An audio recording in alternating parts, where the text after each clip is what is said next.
Okay. Can you see me? I got you. Yeah. Okay, perfect. Okay, so thank you so much for having me. How are you today? Good. How are you? I'm good. I'm so excited about this collaboration. And I love exactly the type of content that you put out and the support you give to the community that has had a situation with their mom, feeling unloved, difficult relationship. Right. So I'm super excited to be here. Well, thank you for coming on. And why don't you go ahead and tell everybody a little bit about yourself and about your podcast, The Butterfly Effect? Okay. So my name is Kim and I call myself the voice activist. And what I mean by that is that I just empower women to use their voice. I am also a motivational speaker. I love pouring into people. I love encouraging people. And I don't know if that stems from me having a lack thereof of a support system to encourage me and support me, but that's just something that I love to do. I also love to try to find a compliment about someone. Now, I just don't make stuff up. If I don't see nothing, I ain't got nothing.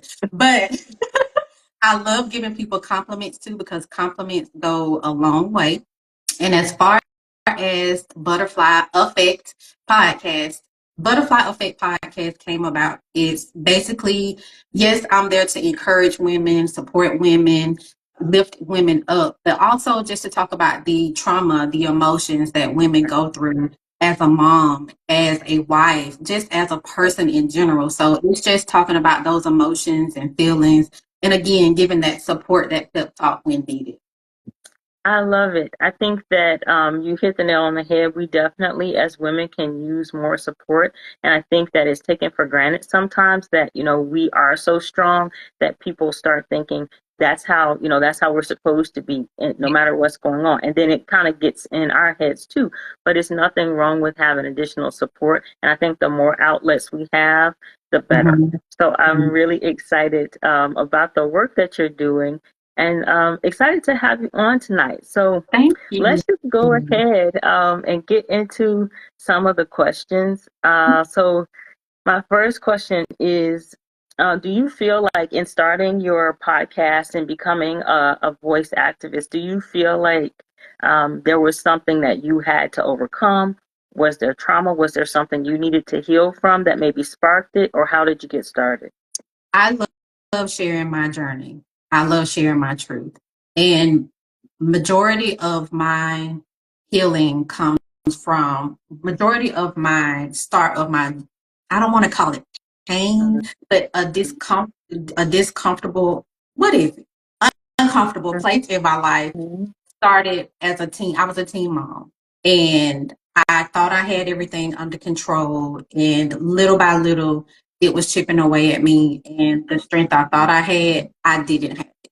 I was just faking it and I was just trying to maneuver through life because I had so many naysayers blatantly in my face telling me, teachers, family members, telling me that I Mm. had a family member bet me to my face that I would not graduate high school and that I had ruined my life. So the trauma, Okay. and I still talk to him to this day, but the trauma started from there. But I just wanted to be able, because I was so timid and I wanted people to like me. So I just went along with everything. But when I found my voice, I let it out. And I will say this, I love how I have my voice now, but Hmm. when I started to let my voice out, then it was anger, it was rage, Right. it was frustration, it was displacement anger. It was all of those things that it wasn't exactly towards those people that were talking to me. It was just, they It's a reminded me, or pain. yeah, exactly. That something that they said to me triggered what was said to me in the past. Right. And I mean, I think, a lot of us can identify with that, is that sometimes, especially when you've gone through something, or like you said, you had a lot of people doubting you and being negative, it can cause you to shrink and to quiet your Mhm. voice because you're not sure how to show up when there's so many people that are against you. And so I'm glad that you said that. And the other thing you mentioned was that the pain came out and that when you started to use it. And so that's I think just a part of being normal as we work through things.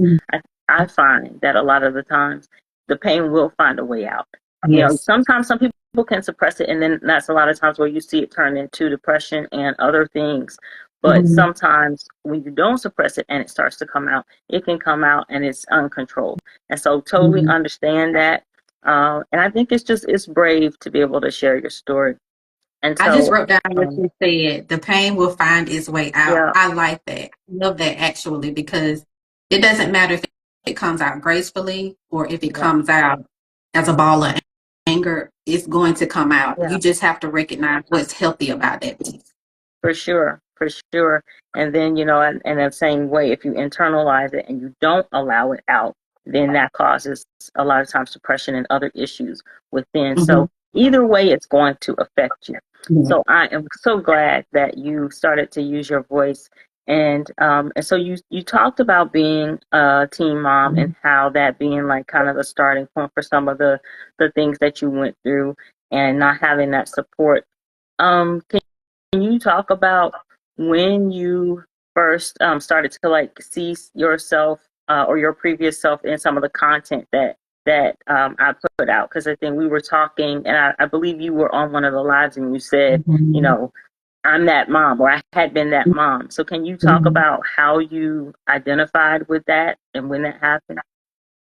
You made me identify just by watching your content. I Oh knew wow, I had healed and I knew I had gotten past certain things, but I never realized how I talked. I never put a label on, oh, I was that mom. I labeled it as me. I labeled it as depression. I labeled it as anxiety. I labeled it and not I'm very sensitive with what I'm about to say because I okay, know depression and anxiety is real, it is but that real, was my excuse. It's depression, it's anxiety because there is a cure, there is treatment for those things. right, And you have a choice in life. And when you don't choose to heal and get the treatment that you need, now you're choosing to stay stuck. So watching your content, that made me realize like, oh, it made me remember certain things of my life that I had blocked out because I never wanted to face the reality that I did not support my kids, especially my daughter. She was my daughter is when we were teenagers. right. So she got the very short end of the stick because I was trying to find You were myself. I was learning, trying to find, yeah, I was trying to find, all of these things that I was trying to figure out that teenagers go through on top of trying to hmm figure out how to be a mom. It was a lot for me and it snowballed. It just all snowballed on her.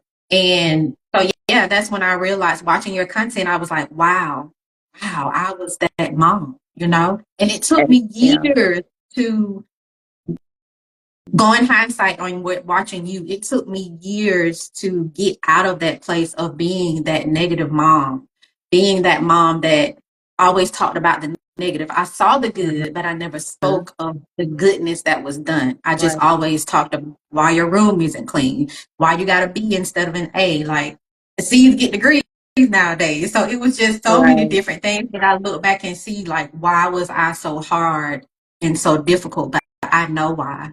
I know why because I was coming up short Yeah. and I was insecure with myself. And so I passed that down to her. And then eventually, 6 years later, we had our son. So, yeah.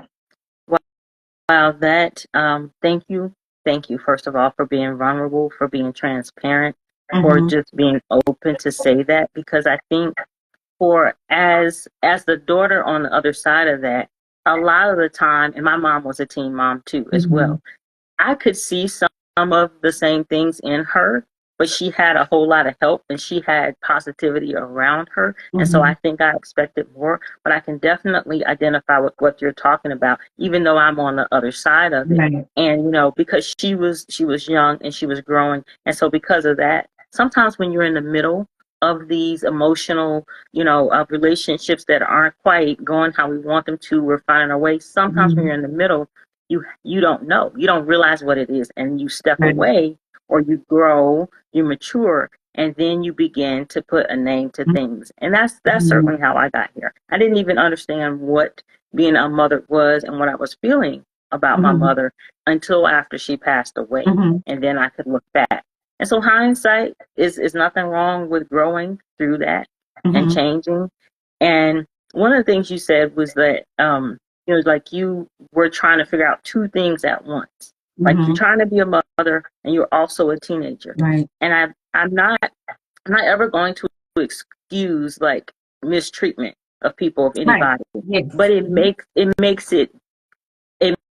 it so that we can understand that it is something to do with self, and that's Mm-hmm. what you said.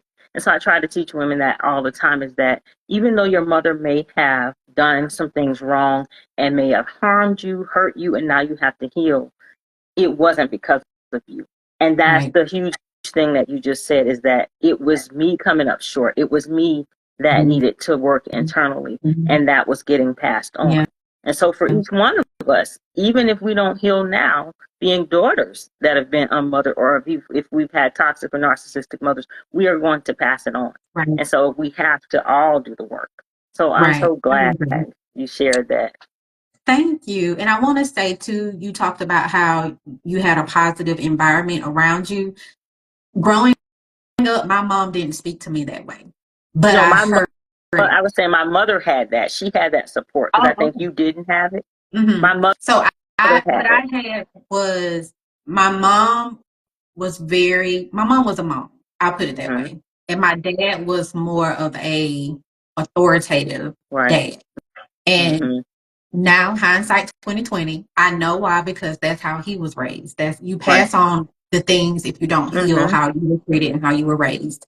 So from his side of the family, whenever I was with them, I heard, "You so dumb, you so stupid. Why do you Yeah. act stupid?" Like I heard those things and I thought that was okay to say to my kids because Right. I And was so I've heard the same things hearing from that. my mother. So my Hmm. mother had a positive environment, but the way she talked to me was like that. Like, you're Yeah. dumb, or you so black, or you this, or you're that, or you Hmm. stupid.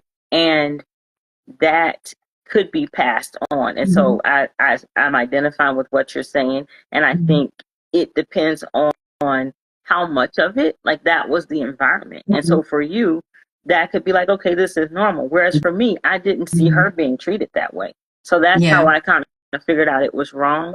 But it still takes identifying it and making it the next Hmm. step. Like, so now what are we going to do? And Right. so that's why I think it's so beautiful and so important for you to continue using your voice like the way Hmm. that you are, because it's going to inspire other people. Right. That's I hope so. that's our whole purpose. Yes. Yes. All right. So the next question I have Mhm.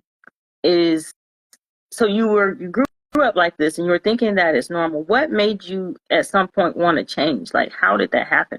Because I can imagine if this is just normal for you. And believe me, I heard it in my family too. Not in my Mhm. immediate family. Like, my grandmother didn't talk like that, and she Mhm. wasn't that way with us. But my cousins, my other aunts, it was just normal Mhm.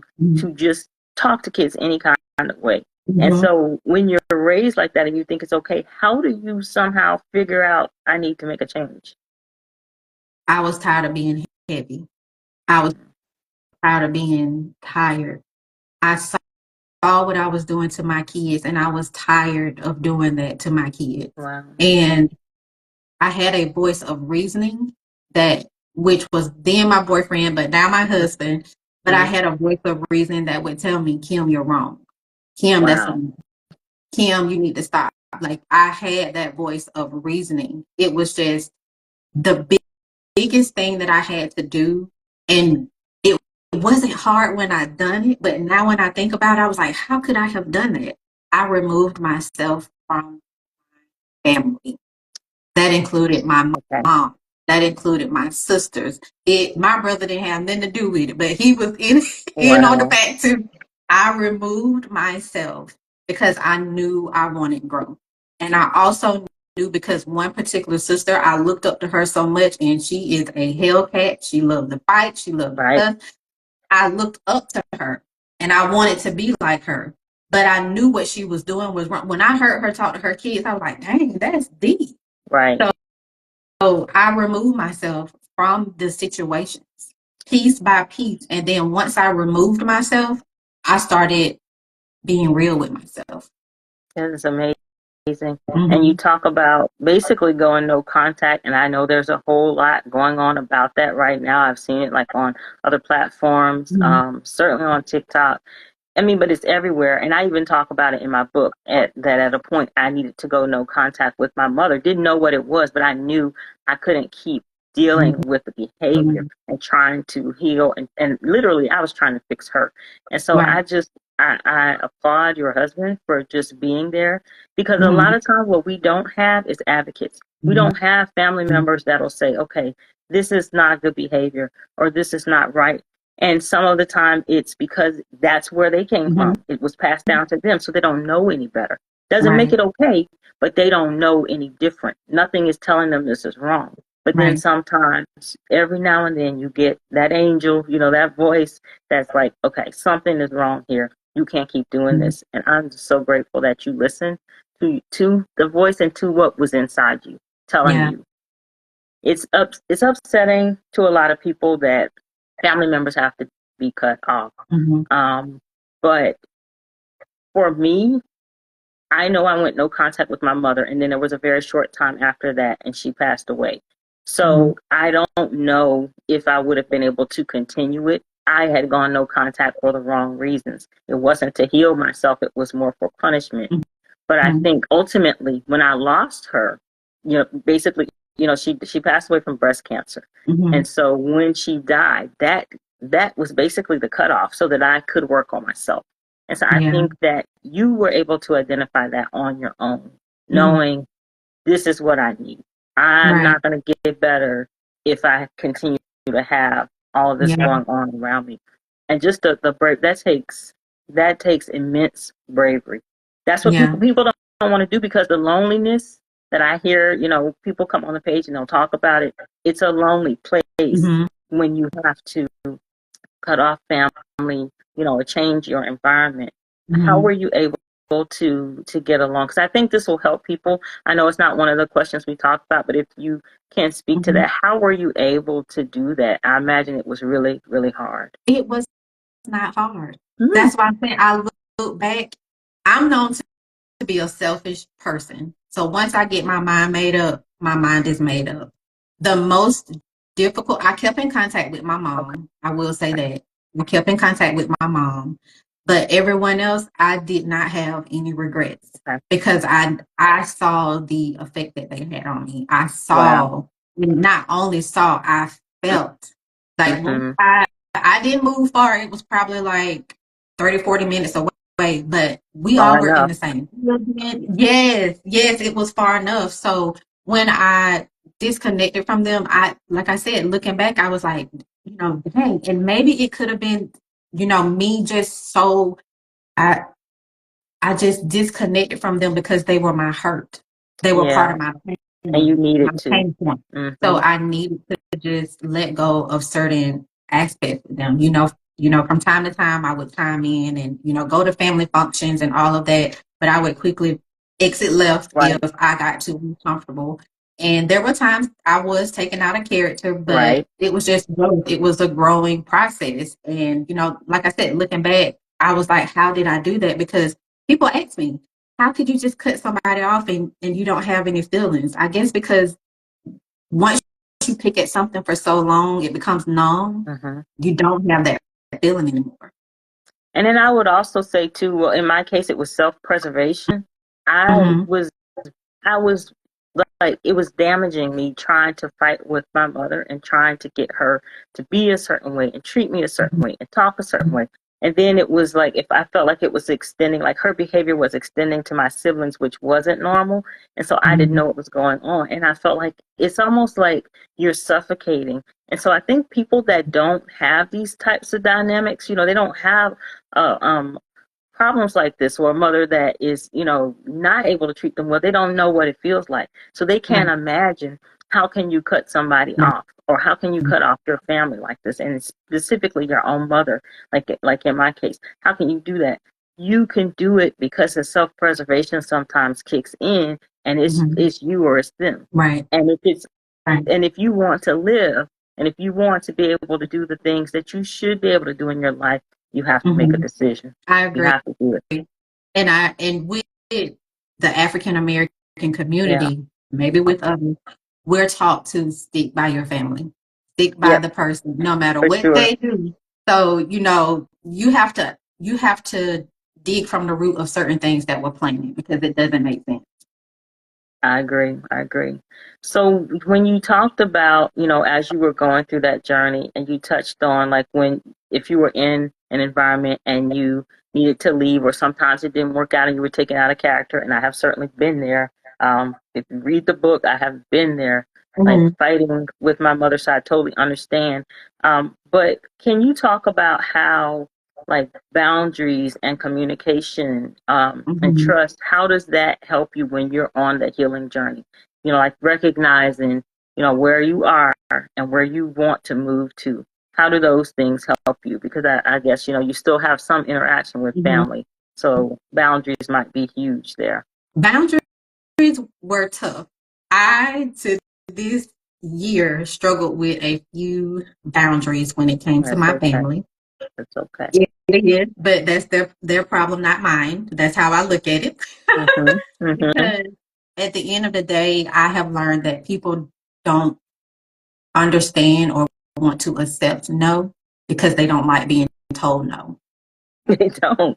They If they're don't. benefiting from it, they're not going to want that pushback because they're Yeah, getting something out of it. yeah, exactly. And they want what they want. They want what they So want.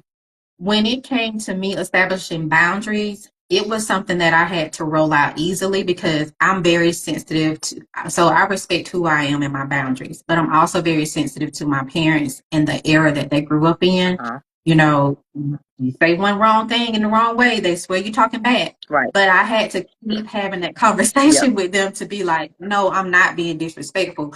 I'm just letting you know that Using my voice. how you were treated or what you went through is not acceptable for Right. me, you know? So I do think that my mom gets it more than my dad. My Mm-hmm. dad just went, we still have that interaction, but he can tell when I'm getting frustrated. He'll just let it go and leave it alone. But my mom, she'll try to pick a question out of me to see exactly what I'm thinking. But I'm a very, not in a bad way. Used to be, but not in a bad way. But I am transparent and I'm very vocal. And That's it good. used to be uncomfortable. It used to be uncomfortable for me because, like I said in the beginning, I wanted everybody to like me. And to be liked by everybody, you're in bondage. I'm familiar. You're in bondage because then you have no emotions, Right. you have no feeling, you have no thought process. You are operating off of what someone else wants you to do. So once I got to a place where I was like, you know what, I just want to be Kim, and I chose to Mm-hmm. be Kim. And sometimes I think, and you talked about this too, especially in our culture, like in Black families, a lot of times it is being disrespectful if you speak up. It is, you don't care about authority if you say something. But I Mhm. think we have to learn that now and even teach our children that you deserve to have your boundaries and you deserve to Mhm. have a voice. And so it feels really bad when you are being told what to do and you're not sure how to act and you are a people pleaser, because I was one, because Mhm. you get that sense of rejection at home and then you don't want to be rejected Right. by everybody else, so you start trying to mold yourself, right? Mhm. But I think it's high time for us to learn that the boundaries are okay. And Yeah. so one, to me, huge part of healing is recognizing that the boundaries are a protective barrier.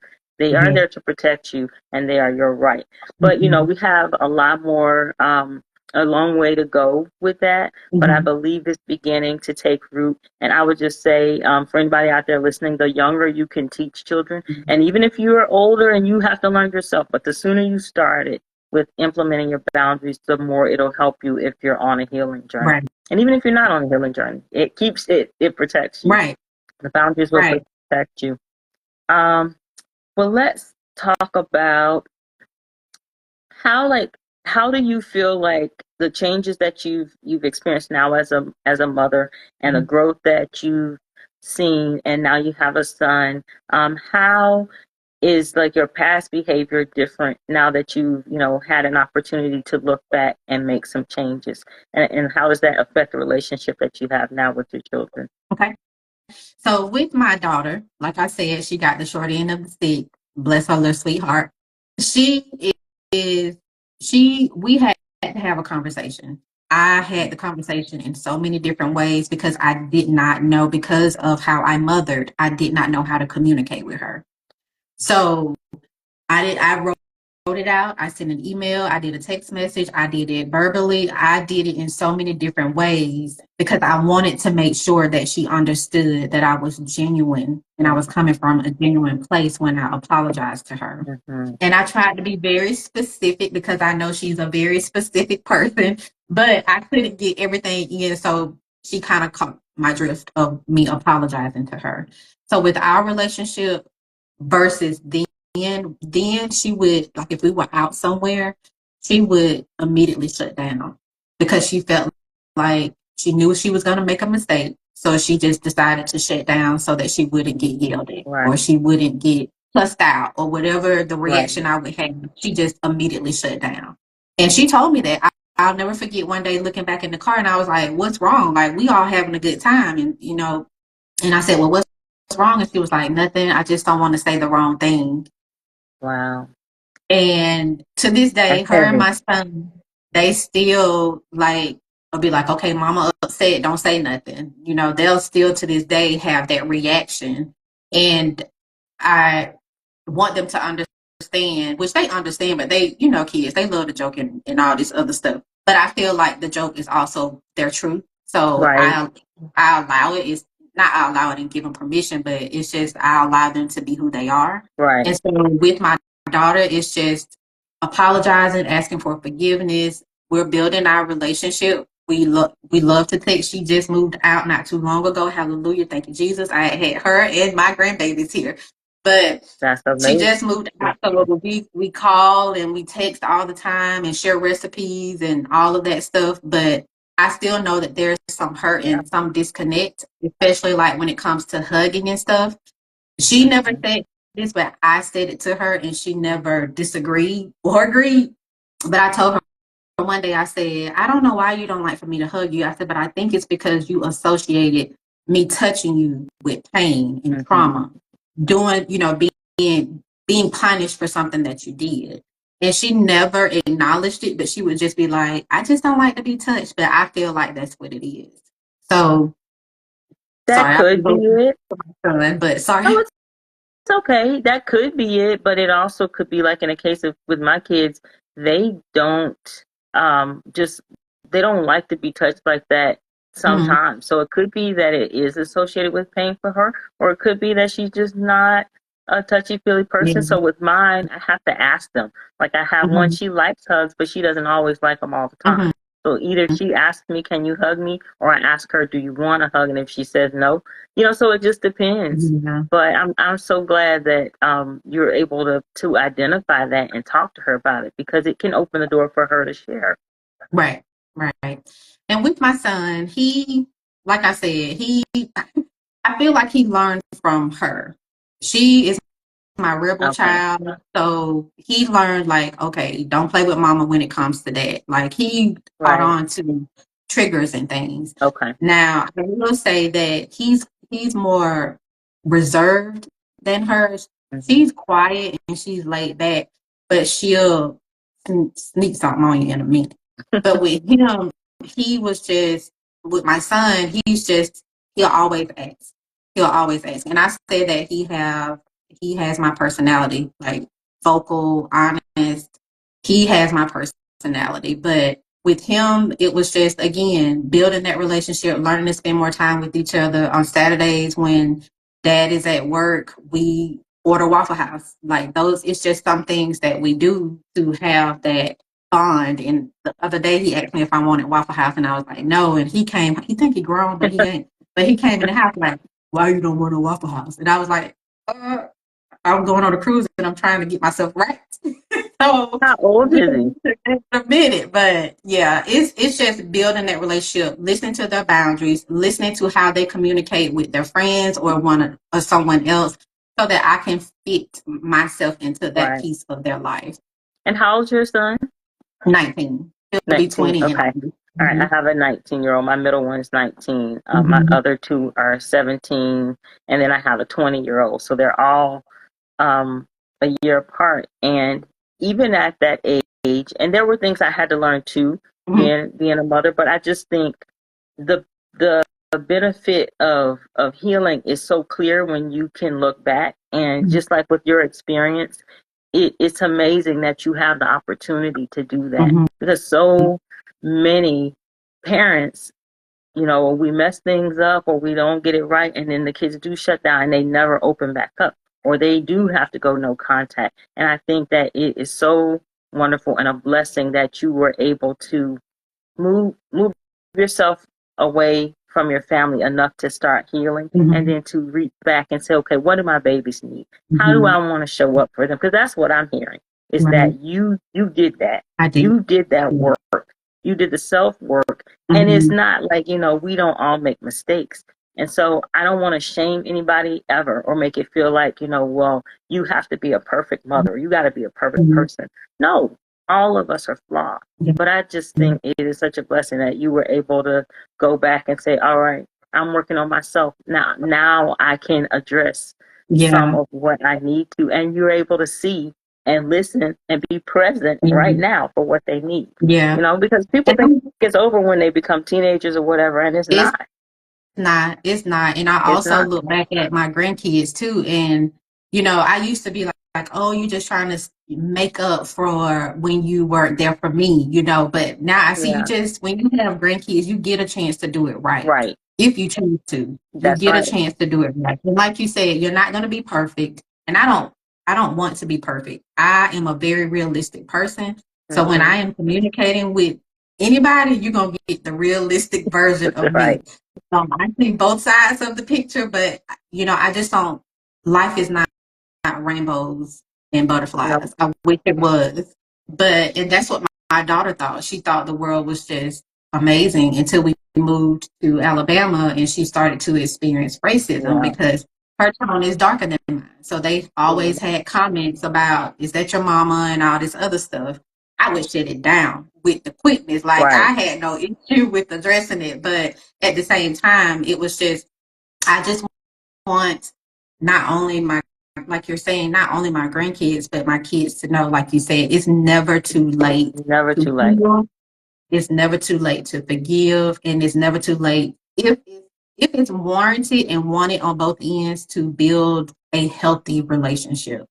Right. And that is the issue that we have sometimes, like when it comes to my audience and like some of the other women that, whether they've had those difficult relationships with their mothers, they sometimes think that them wanting it to be better, or them talking to her and maybe getting her to apologize, or getting her to see, is what it will take to heal and fix the relationship. But it has Mhm. to be both.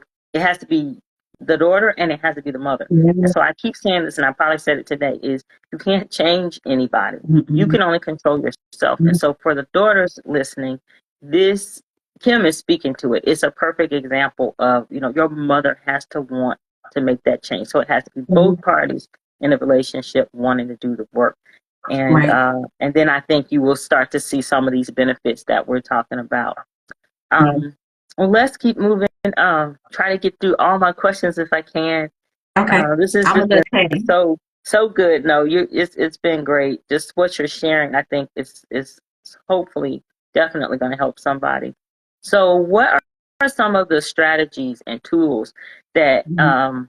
that have helped you, or that you have seen lend itself to the progress that you've experienced with healing? Are there any like particular things that you do, or things that you could share that would Mhm. help other people out there? Yeah, so I guess this first thing that I'm about to say is to each his own. But for me, it was my spiritual walk. I had to get myself together because I was looking at the people in the church instead of looking at the word from the church. Mhm. So, and that was preventing me from going to church or attending conferences and all these other things. So for me, first, I had to spiritually get myself together. Right. And that took me surrounding myself around like minded Mhm. people. I could not continue to be around people that wanted to speak negatively, didn't want to have that self improvement, like they just wanted to stay stuck where they were. So, Yeah. first of all, a spiritual walk and a spiritual journey with me. And I feel 100% that that helped me wholeheartedly move over into the other things. You know, free resources, YouTube, alive like what we're doing right Right. now, being around a good community. Let me tell y'all something. Over here in When She Healed, this strength and sisterhood, we have a great time. We're honest. We're vulnerable. You know, we'll let you be in a place of softness for a minute, but then we're about to get real because I'm finna Hmm. tell you what you did wrong and also hold you accountable at the same time. It's Right. not always the other person's In a fault. community So type of environment. yeah, Yeah. yes, yes. And you know, like I said, just making sure that you utilize, even though you're going to church or spiritual events or being in a supportive group. If you're not utilizing those tools, what's the use? You have to Right. utilize them, and you have to put in the work. Yeah, I think the putting in the work is the hard part because a lot of people do think that if you start working and getting on your healing journey, then things are just going to straighten out. But sometimes Mhm, there are setbacks, and then, like you said, if you don't have a foundation, and it does depend on the person. For me, I'm spiritual as well. I need that connection with God, and actually, God revealed to me the steps that I mhm, needed to heal because I didn't know what was going on and what to do. And so it depends mhm, on where you are with your walk or what you choose, your faith, all of that. But the mhm. foundation needs to be strong and you need to know that this is the path you want to take. Yeah. Know that you're committed to healing too Mhm, is what I would say. But I definitely all of what you said resonates with me. And I've talked about community a lot. I think that spaces like this one is helpful. When you can mhm. find a group that you have something in common with, it can be a positive place for you. And you Yeah. definitely want to get rid of the negative voices. Mhm. Because some people just want to stay stuck where they are, or they like being able to complain. But that's not going to cause change. Yes.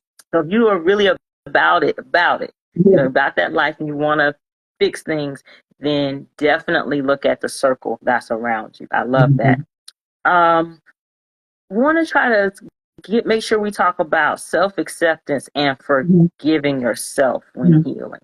What are Okay. your thoughts on that? When it comes to you talk about owning your own stuff and doing the work, but what about just like how do you feel about being who you are and how that helps you and with forgiving yourself when it comes to healing? When you transition over into, well, when I transitioned over into self acceptance, that's when I was able to see my flaws. That's when I was able to see who, who or what,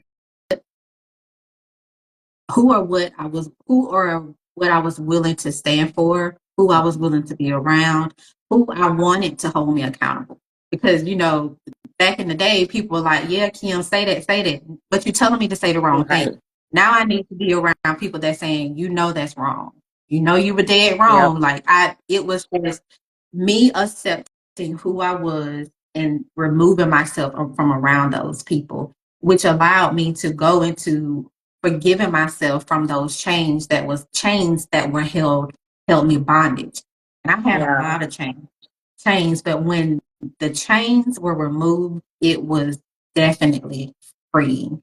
Forgiving myself was the most freeing thing that I could have ever done because when you live in your head, that thought process doesn't cut off. You're You right. have to learn how to change your mindset. You have to learn how to be like, okay, Kim, you overthinking it too much. Yeah. You need to calm down. You need to be able to give yourself that self talk. So being able to go from a limited mindset to a growth mindset, that basically helped me go into that self acceptance to be in order to forgive myself. And I want to say, I don't know what came first, but just forgiving myself, I truly accepted who I was and I just walked boldly in it. That is amazing. Mm-hmm. Um, I have a whole chapter on forgiving yourself in my book, and I know I talk about forgiveness, but it's the second part of forgiveness. I talk about what I went through to forgive my mother, and Mm-hmm. why it was very helpful in my walk. But forgiving myself was something that I don't think I felt like I deserved. I didn't feel like I deserved it for messing up so bad for all the things, but I I'm grateful to you for talking about it and for saying it, because people need to hear it. Because a lot of Mhm. times they think that forgiving other people is the hardest part, but I find that it is us, and accepting our stuff and then saying it's okay. Even if I Right. have these flaws, I can work on me. I can do this, but I got to give myself that grace Hmm. so I can move Right. forward. So Right. I love thank you for you. saying that. You're welcome. Um, um, what do you see as the major benefits of healing? Oh gosh, like I Like, you said come through earlier, the journey, what stands out to you? the, I think I said it earlier in the beginning, but just feeling light. Light, free, Yes, just flowy, happy, not yeah. heavy, not weighed down. Like I just got to a place where I was happy. Like I was no longer faking it Yeah. around people.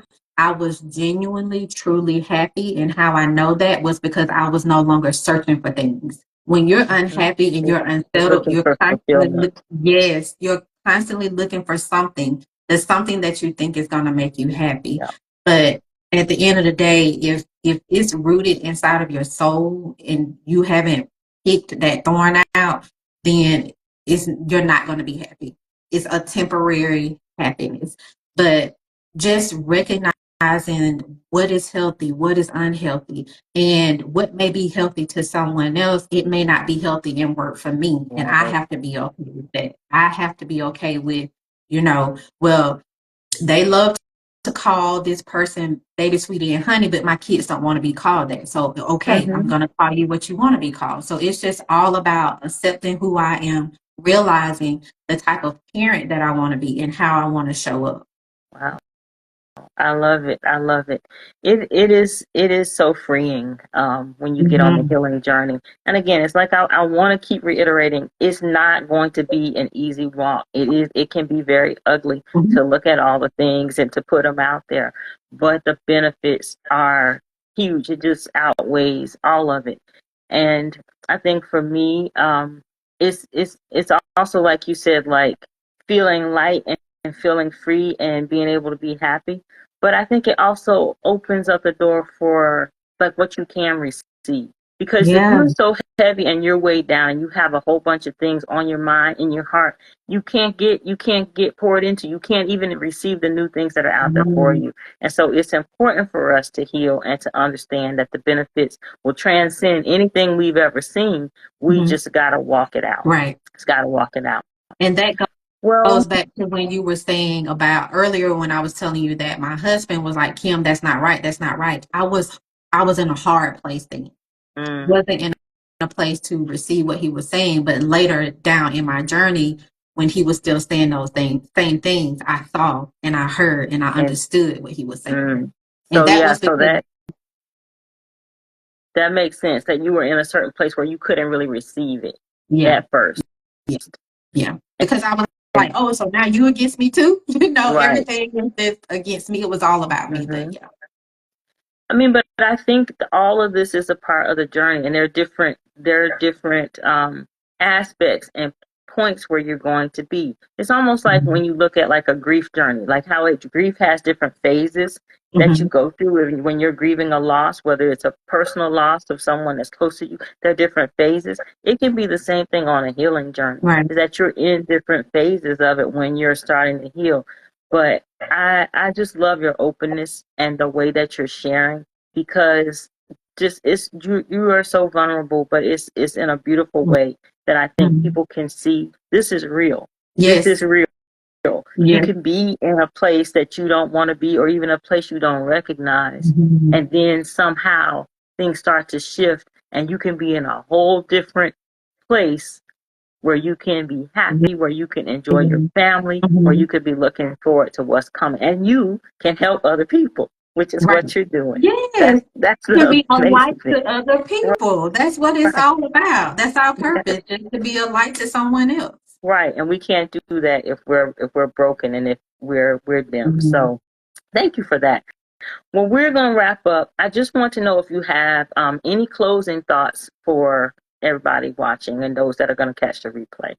So thank you guys so much for tuning in and catching the replay. I have truly enjoyed this. And Anjanika, thank you so much for having me. You're Like, I welcome. was like a kid in the candy store the whole time we was getting prepared for this. Getting excited. But I appreciate the support that you give to the people that were unmothered, because that's, like I said, your passion, your ministry is so unique and so needed. Thank And you. I feel like you have the personality, you have the heart, you have all the compassion, all of that that's needed to give to other people. But I want to say on top of that, that like we talked about earlier, you can have the tools, but if you don't utilize it, Use them. what's the point in having the tools? Right. You can have a support system, but what's the point in having that person if you're not okay with being called out on your faults? So, in order for you to heal, there are a couple of things, and I'm going to make it quick, but there are a couple of things that you have to do. But mainly, Reshare. yeah, mainly communication. You have to communicate your needs. If the person is not receptive, because that's an issue too. Mhm. Older generations, they don't think they're wrong. They will not apologize. So They if you're will not. looking for that apology, or if you're looking for that, something to make you feel better, I will be honest with you, and I'm sorry, it's not going to heal you. It's not Nope. going to heal you, because you're still going to have that underlying issue. So just be willing to accept who you are and accept who that person is, and pray and meet in the middle of the entire process, and don't continue to live in the past. Do not continue to live in the past, because then you're chained to what happened in the past. And what is in reality, what's happening really right now, it has nothing to do with that. It Right. has nothing at all to do with that. So just allow yourself to heal, allow yourself to be honest with who you are, live in who you are, reintroduce yourself to the person that you once were, because that's what I did. Yeah. The person that I am today, I was that person then, but life just got a hold of me. So Yep. I had to go get through all of that mud, get through And all of those find you. roots. Yes, and Yeah. reintroduce myself, not only to myself, but to the world, because Yeah. people can make you feel like you're in bondage. And another thing, own your truth and share your story. If you Absolutely. own your truth and you share your story, there is nothing that no one else can say or do to make you feel bad. Right. And people will try, but it's your story. And Yeah. truth is powerful. And that's where the freedom comes in. Mm-hmm. The freedom comes from sharing the truth and from, like you said, reaching back and tapping in and figuring out who you are and Mm-hmm. reintroducing yourself. That's where the power is. It's Yeah. just because you're comfortable. And so you have the energy to do the things that you want to do when Mm-hmm. you're not fighting yourself and you're not trying to show up or you're not fake. And so I love everything that you share. I hope that people can benefit from it. It just y'all watch it as many times as you need to. Yeah. There were there were nuggets dropped here. So Yeah. thank you so much, Especially when Kim. you said the pain will find a way out. That It is my will. nugget. That It is my will. nugget. But I It will. appreciate your time. And if they ever want a part two, I'm available. And if you guys want to find me, I am at When She Healed. And again, I have a podcast, and also I give out motivational posts. So just Yes. join me. And again, Benika, thank you so much for your time. You are welcome. Yes, y'all. Please follow Kim and tune into her podcast and just everything that she has going on. If you feel like you are someone that is ready to heal, Mhm. she has the tools, a very powerful voice. And so we're here for Yeah. you. So thank you again for coming on. This has been great. And yeah, Yes. if people say they want a part two, we can definitely do that. We can Right. definitely collab and put that together. All right. Thanks, y'all. Have a good Bye, night. y'all. Bye.